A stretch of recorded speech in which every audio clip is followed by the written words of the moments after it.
Lo llamamos del fariseo y del publicano, otro ya segundo llamado dirigido hacia la gran cuaresma. Todavía no ha comenzado el ayuno, pero sí comienza la reflexión y la llamada a la penitencia por parte de la Iglesia hacia todos sus hijos. Y hoy la Iglesia nos señala este momento en el cual Jesús pone a dos ejemplos. Uno dice una persona que cumplía, que tiene una vida religiosa, una vida ordenada, de acuerdo a las prescripciones de la religión, y otra persona que estaba en pecado, visiblemente. Y uno estaba en el templo delante diciendo: te doy gracias porque no soy como ese que está allá en el fondo. Y el del fondo no se atrevía a levantar la vista, consciente de su pecado, y decía: ten piedad de mí.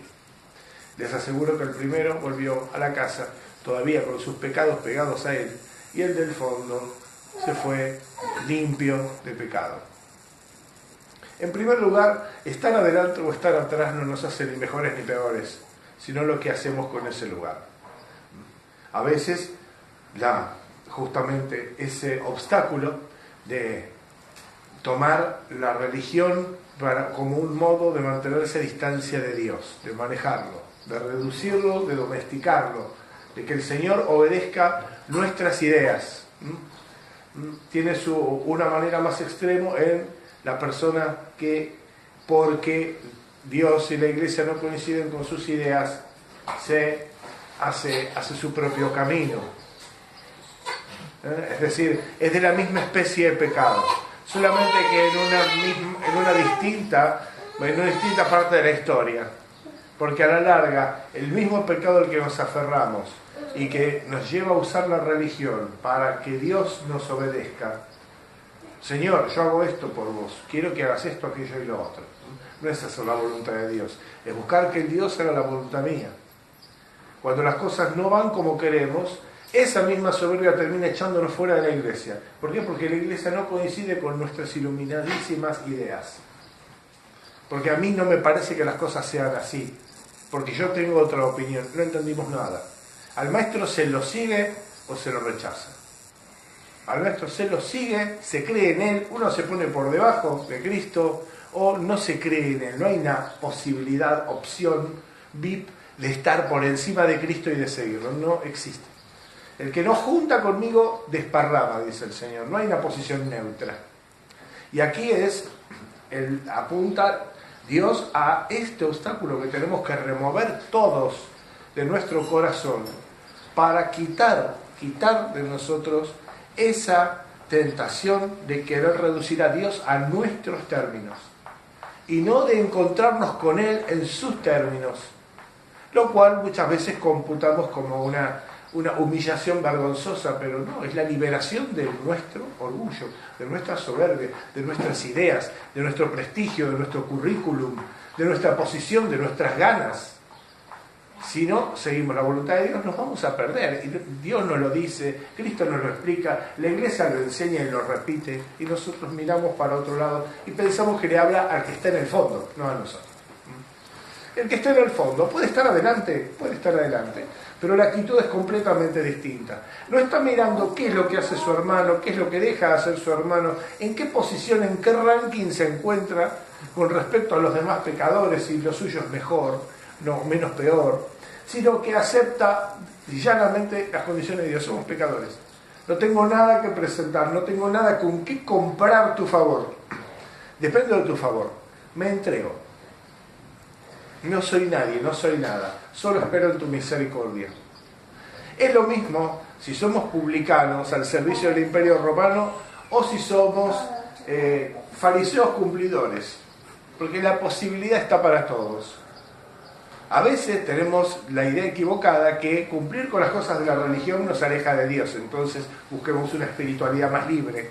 ¿Sí? Hay una expresión bastante moderna de algunas personas cuando uno le pregunta con respecto a la religión, dicen: soy más bien espiritual que religioso, dicen, como si como si lo espiritual fuera la yema del huevo y la cáscara fuera la religión. Entonces uno lo rompe a voluntad y se hace un omelette, un revuelto, un huevo frito, 3 huevos fritos. Lo maneja así uno no maneja nada. Uno es un pobre desgraciado que no puede hacer nada y que a lo sumo se vive engañando a sí mismo. que es lo que dice la Escritura en la lectura a Timoteo. El no caernos de la mano de Jesús, del entender que lo que tenemos nos lo dio Él. No tenemos nada que desconfiar de Él. Jesús nos abre su propio corazón. Su propio corazón nos da su amor. Pero no un amor ñoño, es un amor que nos lleva hacia la cruz. Que para salvarnos tiene que salvarnos de nosotros mismos. Y de eso estamos tratando de sacarnos, eso, que se nos pegó, pero que Él no lo puso el día que nos creó. Lo fuimos pegando nosotros, se nos pegó, nos lo pusieron.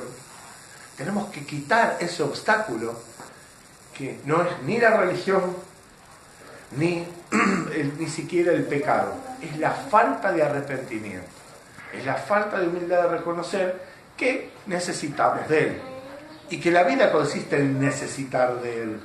Que no hay una fecha de independencia de Dios para no necesitar de Él y recibirse de Dios. No funciona así. Es nuestra unión con Él es el que hace que lleguemos a la plenitud. Él es nuestra independencia. Él es nuestra libertad. ¿Por qué? Porque al entregarnos totalmente de corazón, en esa entrega sin condiciones, somos liberados de todo el resto. No solo somos liberados del pecado y sus consecuencias, somos liberados incluso de la muerte. Somos liberados de la muerte. Y no solo porque el alma va al cielo cuando está en gracia, sino porque estamos llamados a la resurrección futura, la resurrección de los muertos, que no tiene nada que ver ni con la reencarnación que no existe, ni con ninguna otra patraña pagana. Lo que nosotros profesamos nos fue revelado por el mismo Dios. No somos el centro de nada, es pura gracia. La gracia que conocemos consiste en profesarlo a Él. No nos pone en el centro de nada. Y el que se tropieza con esta afirmación, se tropieza con su propia soberbia, porque no puede aceptar que el otro recibió por gracia lo que él por esfuerzo no consigue. Y para eso no hace falta ser religioso. Buena parte del ateísmo consiste en una especie de fe en sí mismo, y cuyo principal obstáculo es el autoservicio religioso de la idea que me gusta. Y así estamos. Y eso nos puede pasar a nosotros si es que no nos ha pasado. Por eso pidámosle al Señor que nos dé la gracia de vernos, de aceptar lo que vemos, para poder rechazar lo que nos perjudica, para liberarnos de todo eso que no nos deja llegar a la plenitud, que no nos permite levantar el pie y subir el siguiente escalón hacia el encuentro con el Señor. Oremos y subamos este siguiente escalón a la Cuaresma, que es este domingo del fariseo y del publicano, para poder ser bendecidos con esta gracia de la paz, de la unión, de la libertad que todos ansiamos. Amén. Que la Santísima Madre